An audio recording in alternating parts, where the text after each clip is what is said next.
하나님 나라는 이 세상, 이 코스모스와 어떤 관계에 있는가? 이것은 하나님 나라의 백성, 예수 그리스도의 제자들에게 있어서 아주 중요한 문제입니다. 예수님께서는 이 코스모스, 이 세상에 속해 있지 않으면서 그의 제자들을 이 세상에서 불러내서 이 세상의 멸망에 참여하지 않게 하셨습니다. 우리가 지난주에 이 말씀을 15장 19절에 있는 말씀을 통하여 볼 수가 있었습니다. 이 세상에 속하지 않았다. 너희가 이 세상에 속하지 않았다. 그러면서 예수님께서도 이 세상에 속하지 않았다고 하는 요한복음에 나오는 말씀들, 그 말씀들을 많이 볼 수가 있었습니다. 이 세상, 이 질서, 이 코스모스는 요한계시록에서 바벨론이라고 하였고, 이 요한계시록 18장 2절에 보면 이 바벨론이라고 하는 말이 많이 나오는데, 그 지명이 나오는데 바로 이 세상을 가리키는 말입니다. 이것을 이 세상을 바벨론이라고 하였고, 또 그것은 무너지게 된다고 하였습니다. 그래서 하나님 나라의 백성들은 그곳에서 나와서 그의 죄에 참여하지 말고 그가 받을 재앙을 받지 말라고 이렇게 하였습니다. 이게 요한계시록 18장 4절의 말씀입니다. 그 도시, 그 바벨론에서 나와서 그의 죄에 참여하지 말고 그가 받을 재앙을 받지 말라. 예수님께서 우리들을 이미 그곳에서 불러내신 것이었습니다. 그곳은 악한 곳, 거짓된 곳, 유선이 가득한 곳이었습니다. 그래서 그곳은 심판을 받게 되고 멸망합니다. 그런데 그들은 악하기 때문에 마치 가인이 아벨을 박해한 것처럼 선한 사람들인 예수님의 제자들을 미워하고 박해하게 됩니다. 어떻게 생각하면 여기서 이 가인과 아벨의 이야기를 통해서 누가 가인이고 누가 아벨인지를 우리가 잘 이해할 수도 있을 것 같습니다. 가인이 대표한 사람이 누구들이고 아벨이 대표한 사람이 누구들인가. 마치 가인이 아벨을 죽인 것처럼 그렇게 악한 사람들이 선한 사람들, 예수님의 제자들을 또 박해하고 죽일 수가 있다는 말씀입니다. 본문에서도 우리가 이 말씀을 볼 수가 있습니다. 제자들이 실족하지 않도록 하기 위하여, 우리가 이 1절에서 보았죠. 제자들이 실족하지 않도록 하기 위하여 예수님께서 더 말씀하셨던 것입니다. 이제 곧 예수님께서 하나님께로 가시기 위하여 그들을 떠나실 것이고, 그 떠나심은 죄인들이 예수님을 제물로 삼는 형식이었는데 이것을 제대로 이해하지 못한다면 제자들은 실족할 수도 있는 것입니다. 그래서 예수님께서는 제자들에게 예수님께서 당하실 일과 또 제자들이 앞으로 당할 수도 있는 일들에 대하여 말씀해 주셨습니다. 우리가 그 말씀을 보겠습니다. 첫 번째, 예수님의 제자들은 소위 하나님을 믿는 사람들에 의해서 출교를 당할 뿐만 아니라 죽임을 당할 수도 있게 될 것입니다. 예수님께서는 우리들, 그 제자들에게 가장 좋은 것, 정말로 좋은 것, 그것을 주시기를 원하셨습니다. 그것은 하나님의 나라입니다. 그 하나님 나라를 주시기 위하여 우리들을 부르셨습니다. 그리고 그 나라를 보여주셨습니다. 예수님께서 하셨던 모든 일들이 하나님의 나라의 모습이었습니다. 제자들이 예수님과 함께 있을 동안에는 정말 제자들은 안전하였습니다. 예수님께서 어떤 박해를 받을 때에도 제자들은 두려워할 필요가 없었던 것입니다. 왜냐하면 예수님께서 이 전능하신 것을 알았기 때문입니다. 우리 선생님은 전능해. 우리 주님은 전능해. 그러면 전능하신 분과 같이 있는데 제자들이 어떤 두려움, 위협을 느낄 필요가 있겠습니까? 없습니다. 제자들은 두려워할 필요가 없었던 것입니다. 예수님이 당하신 박해는 하나의 사건은 되었지만 그것 때문에 제자들이 두려워한 것은 아니었습니다. 선생님이 박해를 받으셨네요. 제자들은 그냥 괜찮아, 이렇게 생각할 수가 있었던 것입니다. 예수님과 제자들이 함께 두려워했다고 하는 말은 한 번도 없습니다. 제자들이 이 풍랑을 두려워한 적은 있었습니다. 밤에 이 갈릴리 호수에서 배를 타고 가는데 큰 풍랑이 일어나가지고 제자들이 정말 죽게 되었다고 생각하고 두려워한 적은 있었습니다. 그런데 그것은 예수님께서 제자들의 허영심을 없애고, 이 제자들이 헛된 자만심을 없애고 예수님의 능력을 보여주시기 위함이었던 것입니다. 그때 도리어 제자들은 예수님의 전능하신 능력을 볼 수가 있었습니다. 또 제자들은 이 부족함도 없었습니다. 이 제자의 삶이 풍족한 것 같지는 않았지만 부족함도 없었습니다. 예수님께서 다 채워주셨던 것입니다. 제자들은 예수님과 함께 하나님의 나라를 경험하고 있었던 것입니다. 물론 당시에 아직 제자들이 하나님 나라에 합당한 것은 아니었지만 예수님께서 불러주셔서 그들에게 하나님 나라를 경험하게 하셨던 것입니다. 그 사람들은 아직 자기를 부인하지도 못하고 있었고 십자가를 모르고 있었지만 예수님과 함께 있는 하나님의 나라가 얼마나 좋은지를 알 수가 있었던 것입니다. 그런데 이제는 그들의 보호자이셨던 예수님께서 떠나신 다음에 그 제자들이 하나님의 나라를 이제 전파해야 하는데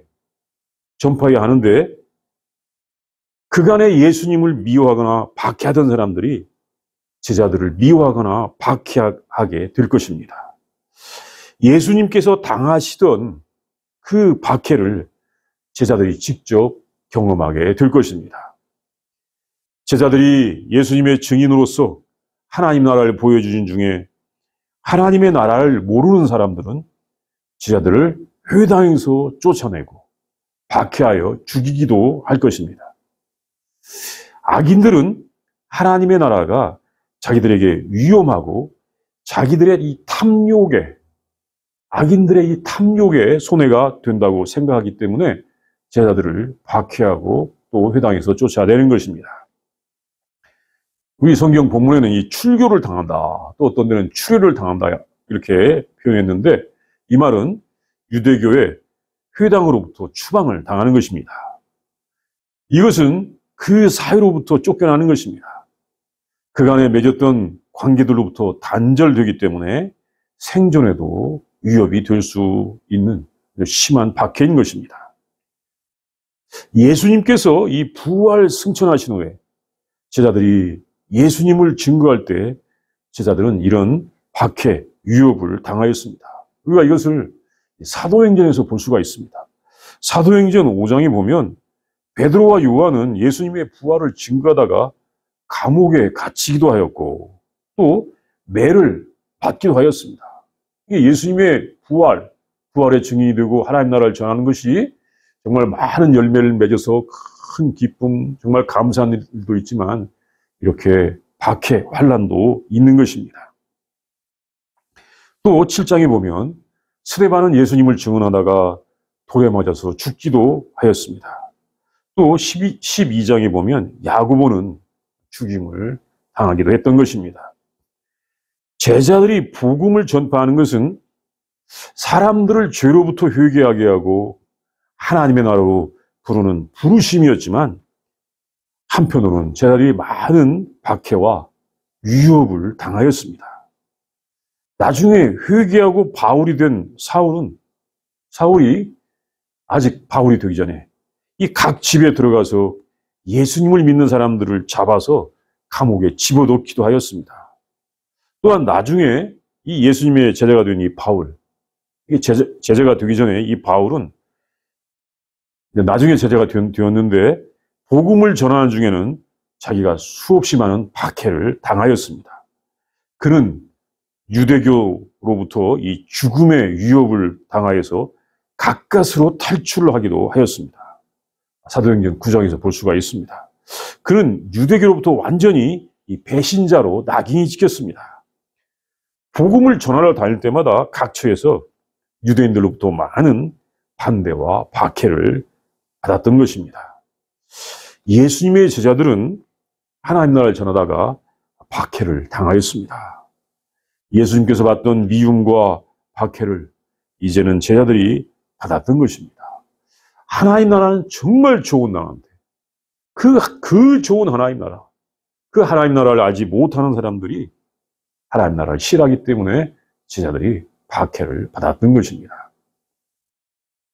둘째, 예수님과 그의 제자들을 박해한 사람들은 하나님을 진정으로 모르는 사람들입니다.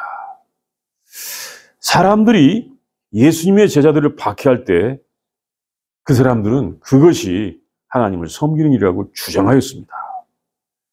하나님을 섬기는 일로서 제자들을 박해한다는 것이었습니다. 아니, 하나님의 일로서 제자들을 박해한다. 이것이 제자들을 박해한 사람들의 주장이었다는 것입니다. 이것은 예수님이 박해를 받을 때도 또 십자가에서 죽으실 때도 마찬가지였습니다. 예수를 죽이는 것이 하나님을 섬기는 것이다. 예수님과 제자들을 박해하는 자들은 자기들이 하나님의 일을 하고 있다고 주장하는 것입니다. 아니, 하나님을 전하는 사람, 하나님 나라를 전하는 사람을 죽이면서도 우리가 하나님의 일을 하고 있어. 이렇게 그 사람들이 주장했다는 것입니다. 사실 예수님께서 하시는 일이 하나님의 일이었습니다. 예수님의 일이 하나님의 뜻을 온전히 행하시고 나타내는 것이었습니다. 왜냐하면 유대인들이 하나님의 뜻을 제대로 보여주지 못하고 있었기 때문입니다. 유대인들은 안식일을 지키는 일에 있어서도 잘못을 하고 있었고, 또 그 예루살렘 성전에서 하는 일에 있어서도 하나님의 뜻과는 거리가 멀었던 것입니다. 또 유대인과 이방인들이 나누어져 있어서 이방인들과 하나가 되지 못하는 것도 하나님 뜻이 아니었습니다. 예수님께서 보여주시는 하나님의 뜻과 유대인들이 생각하는 하나님의 뜻이 달랐던 것입니다. 참 그때만 그런 것이 아니라 오늘날도 그런 것 같습니다. 유대인들이 행하는 하나님 뜻과 진정으로 하나님께서 원하시는 하나님 뜻이 다른 것이 오늘날 저 중동에서 일어나는 그런 나쁜 그런 일의 이유가 되는 것 같기도 합니다. 이것은 예수님을 박해하는 사람들이 사실은 하나님을 모르고 있었기 때문입니다. 우리가 이것을 3절 말씀에서 볼 수가 있습니다. 예수님은 하나님의 뜻을 온전히 실행하시는 분이십니다. 우리가 이 요한복음 5장 30절이나 9장 31절에서 예수님께서 하나님의 뜻을 온전히 실행하신다는 말씀을 볼 수가 있습니다. 사실은 예수님은 하나님이셨습니다. 이 요한복음 16장의 주제는 예수님이 바로 하나님이시다는 것을 우리에게 보여주고 있는 것 같습니다. 이 요한복음 16장을 잘 읽어보면 이 말씀을 통해서도 예수님이 바로 하나님이시다라고 하는 것을 우리가 알 수가 있습니다.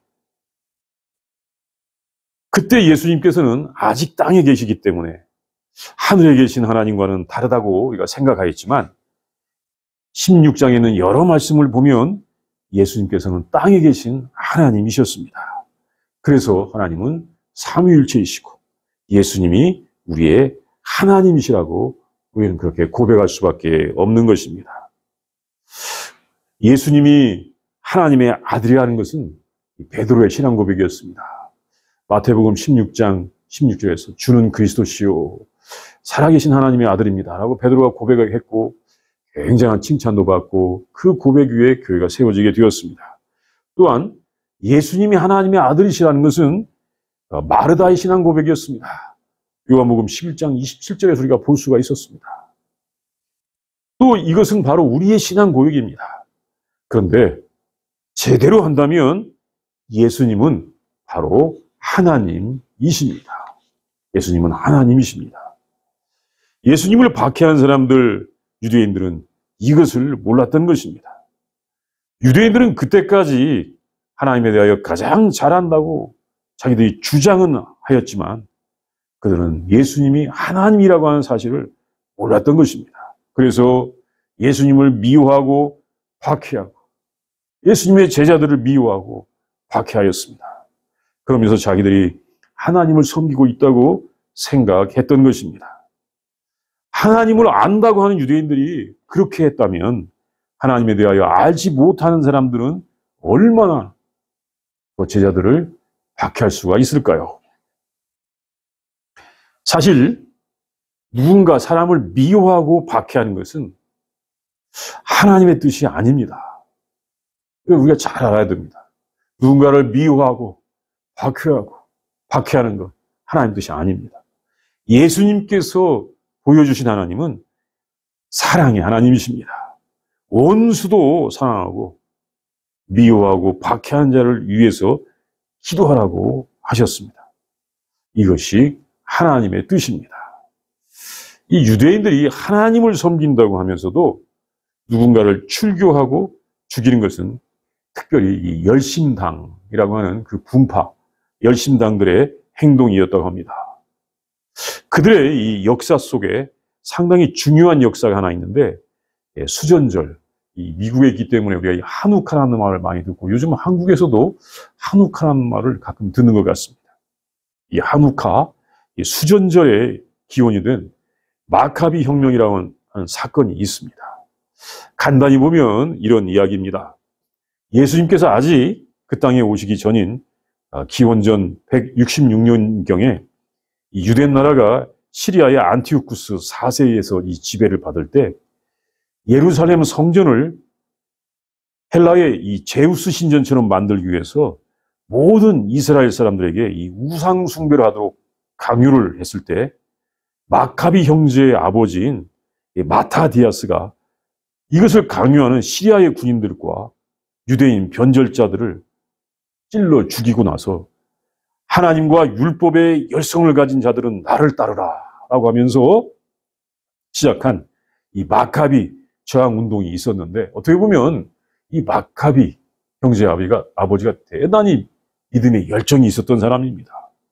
그 반역자들 또는 이 우상 숭배자들을 자기가 처단한 것입니다. 그러고 나서 하나님과 율법의 열성을 가진 사람들은 다 나를 따르라 라고 하면서 이 저항 운동을 시작하였는데, 이때 적극적으로 참여한 열렬 당원들은 이단자나 이방신 숭배자, 이방인과의 교류자들을 처단하면 이스라엘의 죄를 덮게 되는 이 제사를 드리는 것이라고 생각을 하고, 그 처단 대상에는 유대인들뿐만 아니라 외국인들도 포함이 되어 있었다고 합니다. 참, 그 사람들을 처단하면 이스라엘의 죄를 덮게 되는 것이다. 근데 이것은 그 사람들만의 생각이 아니라 이 랍비들이 기록한 이 미드라슈라고 하는 그런 기록물이 있는데, 이 미드라슈에서 민수기 25장 13절 말씀을 주석하기를 악인의 피를 흘리는 사람이 있다면 그는 제사를 드리는 일과 같다는 내용으로 그 사람들에게 장려가 되었던 내용이었습니다. 이 민수기 25장 말씀, 구약 성경에 있는 말씀인데, 이 말씀에 보면 히브리 백성들이 이 광야, 시딤 광야라고 하죠. 그 광야에 있을 때 모압 여인들과 음행을 했었습니다. 그 일로 말미암아 하나님의 진노가 일어나서 그 사람들 사이에 질병이 퍼졌습니다.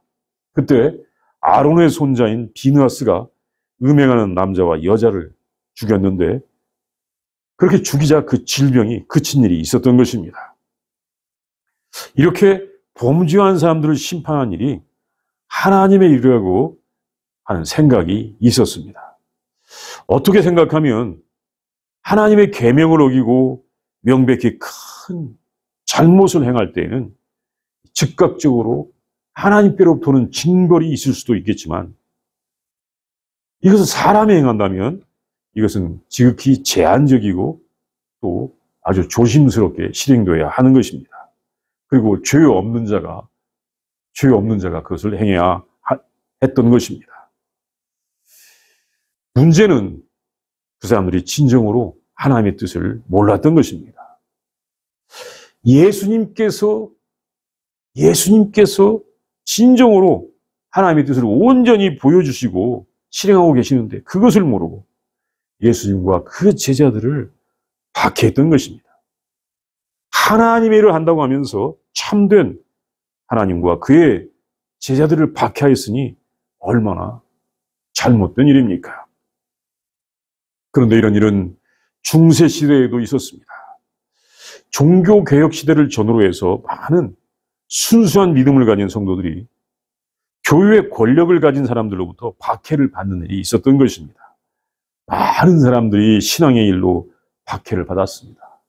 그 전쟁도 참으로 오랫동안 하면서 많은 성도들이 죽임을 당하였습니다.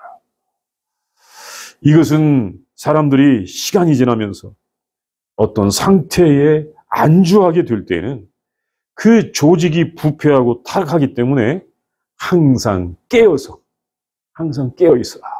항상 깨어서 이 본질을 향해서 개선해야 한다는 것을 보여주는 것입니다. 그 본질을 예수님께서 보여주셨는데 본질을 추구하는 예수님과 제자들을 박해하는 것은 큰 잘못이었던 것입니다. 교회는 항상 본질을 찾아야 하고 그 본질은 섬기는 하나님의 나라가 되어야 하는 것입니다. 하나님의 나라, 섬기는 그 나라가 되어야 되는 것입니다. 셋째, 예수님께서는 보내신 하나님께로 가십니다. 보내신 분에게로 되돌아가는 것이 생명이고 진리입니다. 이 본문의 5절의 말씀, 예수님이 어디로 가시는지 제자들 중에서 묻는 자가 없었다고 하는데 이 뜻은 좀 이해하기가 어렵습니다. 사실 제자들은 일찍이 예수님께서 어디로 가시는지 물은 적이 있습니다. 한 번은 이 성만천 직후에 베드로가 물은 적이 있습니다. 요한복음 13장 36절에서 볼 수가 있습니다. 주님 어디로 가십니까? 그래서 바로 이 코바디스 이 말씀이 나왔죠. 주님 어디로 가십니까? 그때 그 대답은, 우리 주님의 대답은 내가 가는 곳에 내가 지금은 따라올 수 없으나 후에는 따라오리라, 이 말씀이었습니다. 예수님께서 가는 곳에 베드로 네가 지금은 따라올 수 없지만 후에는 따라오리라, 이 말씀이 예수님의 대답이었던 것입니다. 그 후에 예수님께서는 베드로가 3번 부인하리라고 하는 그런 예고의 말씀도 해주셨습니다. 또 한 번은 도마가 물었다고 볼 수가 있습니다. 14장 5절에서 볼 수가 있는 말씀입니다. 도마가 이르되 주여 주께서 어디로 가시는지 우리가 알지 못하거늘 그 길을 어찌 알겠사옵나이까. 이렇게 제자들은 예수님께서 어디로 가시는지 가끔 묻기도 하긴 했었습니다. 그러나 이 제자들의 관심이 예수님과 함께 영원히 있는 것이었기 때문에 예수님께서 이제 조금 있으면 떠나가신다고 한 그 말씀에 충격을 받은 것이 사실이었습니다. 내가 이제 잠시 후에는 떠나갈 것이다. 충격을 받고 물었던 것입니다. 그러나 이 묻지 아니했던 것은 아니었습니다. 처음에는 놀래서 물었던 것 같습니다. 그런데 이제는 슬픔이 가득 차서 물을 수가 없었던 것입니다. 사실 물었을 때는 놀래서 물었지만 이제는 슬픔 때문에 주님 어디로 가십니까? 이 말을 묻지도 못했다는 것입니다. 이 본문에서는 너희 마음에 근심이 가득하였도다 라고 이렇게 주님께서 말씀하셨는데, 이 근심이란 말은 이 슬픔이나 고통이라는 말로 보통 쓰였습니다. 제자들이 예수님의 말씀을 들으면서 이 슬픔, 우리 주님이 가시는구나, 이 슬픔이 가득 차게 되었다는 것입니다. 그런데 예수님께서 이 말씀을 하신 것은 사실은 제자들에게 슬픔을 주시기 위한 것이 아니라 이것은 참으로 좋은 일이라는 것을 말씀하시기 위함이었습니다. 참 좋은 일이다 라고 하는 것을 말씀하시기 위함이었던 것입니다. 그것은 예수님께서 보내신 분에게도 간다는 것과 또 다른 보혜사를 보내시는 일이 있기 때문에 그런 것이었습니다. 예수님께서 보내주신 분, 예수님께서는 이 나를 보내신 분이라는 말씀을 참 많이 하셨거든요. 이 보내신 분에게로 어차피 가신다고 하는 것 여기서 말씀하시는데, 이렇게 이 보내신 분에게로 가는 것이 진리이고 생명입니다. 사실 우리는 모두가 보낸 분이 있는 것입니다. 그렇지 않습니까? 세상에 스스로 혼자 나타나는 분이 있습니까? 보낸 분이 있어요.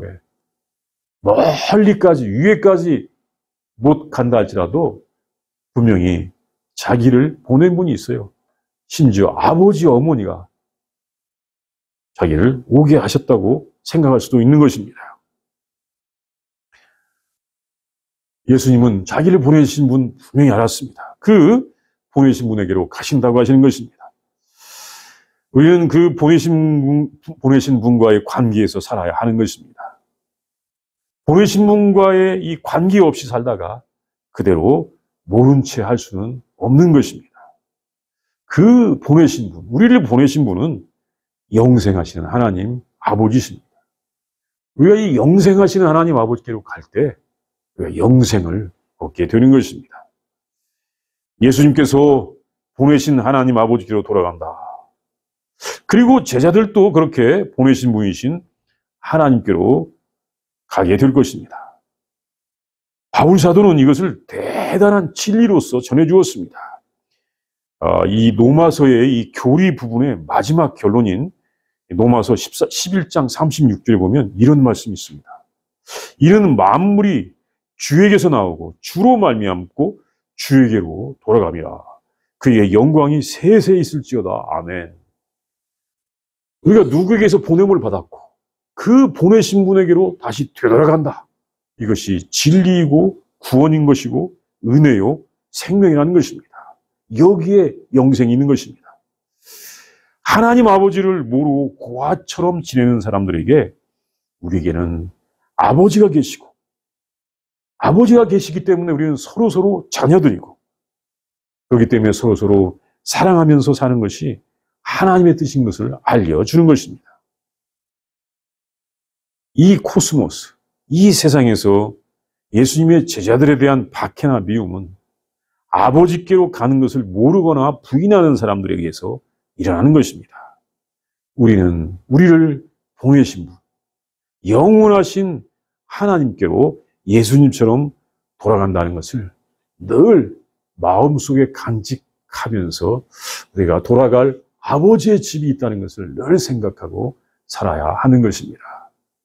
우리 이 시간 다 함께 기도합니다. 묵상합니다. 먼저 우리 예수님께서 우리 제자들에게 이 말씀을 하시는 그 모습을 상상하면서 본문의 말씀을 묵상합니다. 사실 제자들은 예수님께서 이 말씀을 하실 때 그 말씀을 기쁨으로 받아들이지 못하고 슬픔 가운데 있었다고 하는 것입니다. 그러나 우리 예수님께서는 진리 또 생명, 은혜를 우리에게 말씀해 주셨습니다. 우리가 그 말씀을 상상해 보도록 하겠습니다.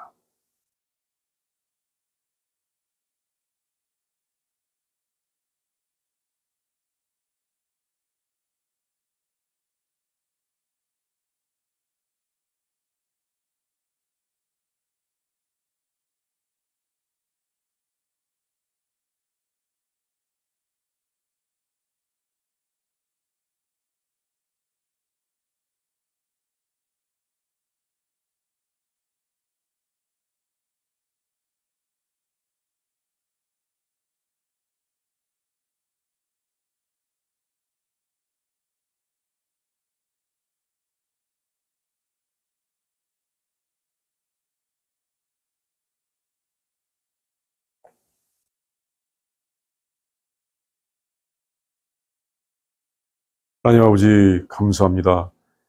참으로 우리에게 진리를 알게 하여 주시니 감사합니다. 하나님이신 예수님을 알게 하여 주시니 진심으로 감사를 드립니다. 잘못 하나님을 믿고 있는 사람들이 아니라 제대로 하나님의 뜻을 알려주신 예수님을 알고 예수님을 믿게 하여 주시니 진심으로 감사합니다. 참으로 하나님께로 돌아가신 우리 예수님을 우리의 구세주로 믿고 우리 예수님의 말씀을 통하여 하나님의 사랑을 알게 하여 주시니 진심으로 감사합니다.